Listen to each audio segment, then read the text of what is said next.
So, yesterday I went to the Mortal Kombat 11 reveal in Los Angeles, just a couple miles away from my place, so that was easy enough.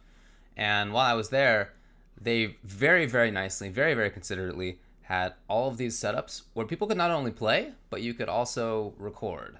They had like Alienware PCs set up on every station, and each one had the ability to record. They had the whole recording software set up. They had people who gave us little USB drives to record onto and that we could take home. Man, that was super convenient. Really, really nice of them. Really appreciate that.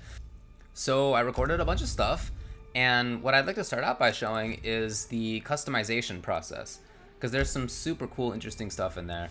As you can see, you can create your own custom variation. The game came with 3 variations per character, but that's just stuff that they made that like they slapped together. They said that they did it because they wanted it to be more digestible, so they made some of the variations that were more obvious. So I got to make my own. Obviously, you can name your own, and this is what I came up with. You can also give it your own little symbol. Obviously, red is the best, so I went with the red one. No surprise, I suppose.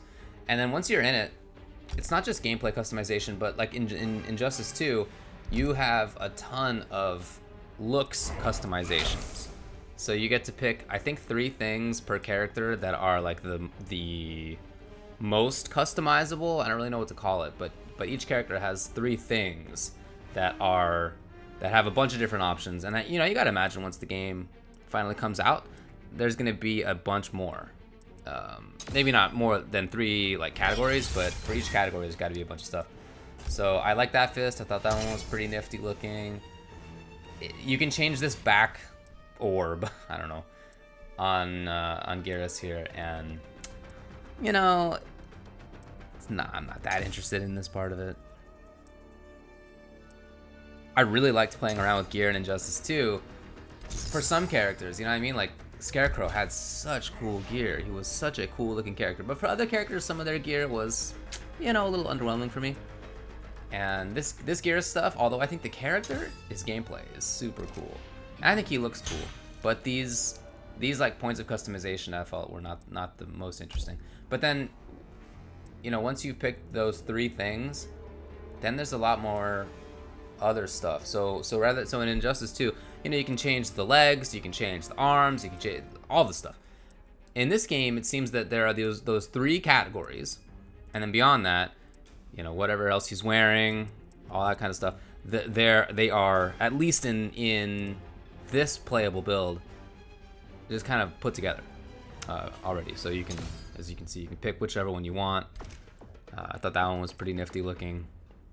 You can also customize more than that. I mean, you can customize the cinematics. So I'm gonna go through and show you all these. That one, I definitely thought that was the best. That was cool looking. But hey, you can do that with victories too.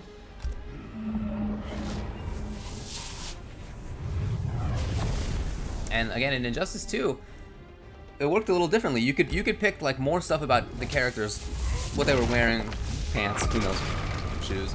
But in this one, it seems like although you can't necessarily pick that level of granularity with what the character's wearing, you can really pick a lot of stuff other than that. I thought those are cool.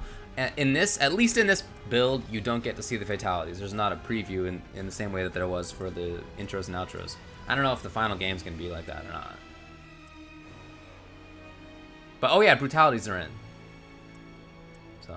So there you go. I don't know if that was already known. Now the abilities is what I really want to talk about. So I'm going to do a whole video on Geras himself and really delve more into this, but here's just a quick look at some of the stuff he can do. He can quickly go behind the opponent. This is a sort of buff to his fist special, which is one of his default specials. This is instead of his command grab, so he kind of does a launcher. You get some combos out of it, but I'm definitely never doing that. This is like New's gravity well. It sucks the opponent in. This is where he can add or remove time from the round timer. Man, that move is super wild. I really like this one. This puts a clone of him out there, and it just hangs out there for a while. He can teleport to it or explode it whenever he wants. I really like that one.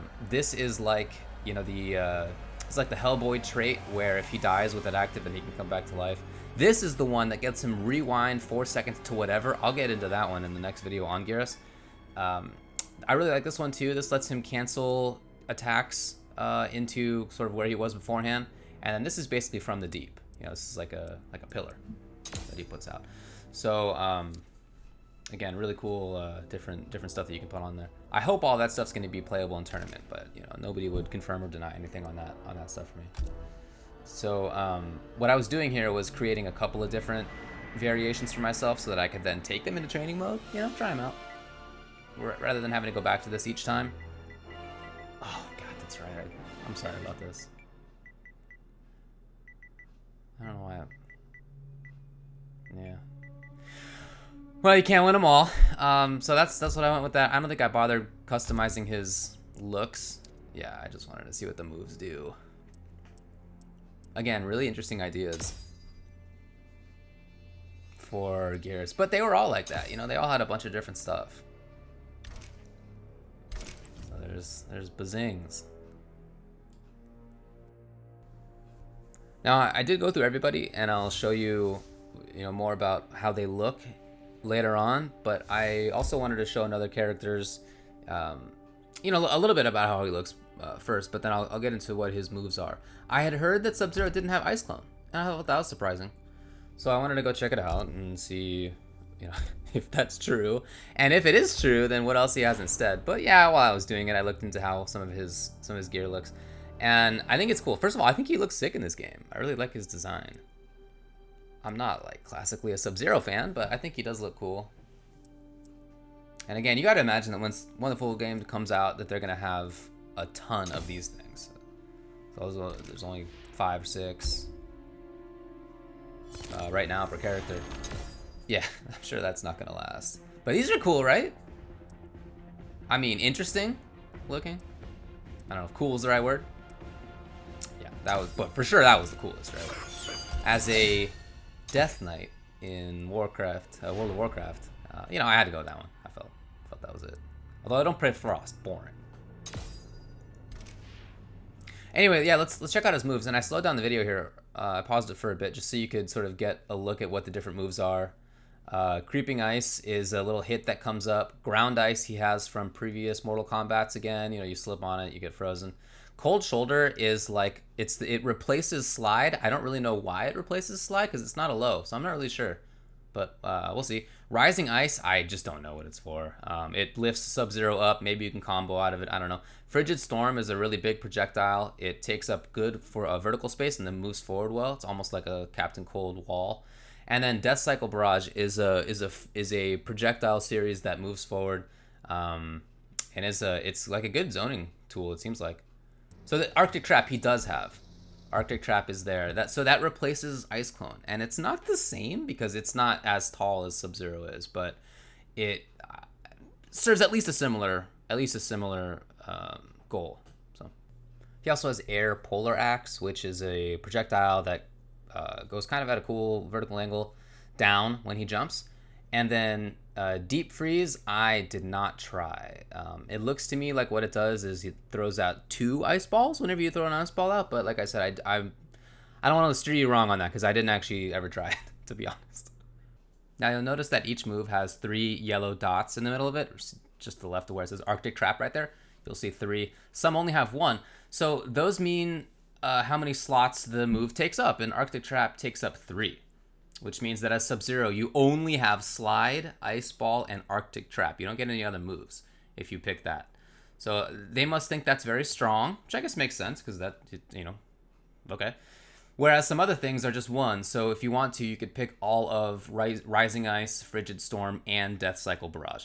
So there's a sense of balance here, I think, is what they're going for. Injustice 2 had this as well. If you recall, that's the way that the gear moves worked. I just saw them so rarely because I almost never played with them on, or even saw anybody else play with them on because they weren't available in competitive mode. But I guess they are bringing the same idea back here when it comes to Mortal Kombat 11. There you go, it's a little look. Now, then I did go through all of the other characters, like I said. I am going to basically cut the mic, and if you'd like to, you can see what all these characters look like. I hope that you enjoy this, and please look forward to my other videos on the Mortal Kombat 11 reveal.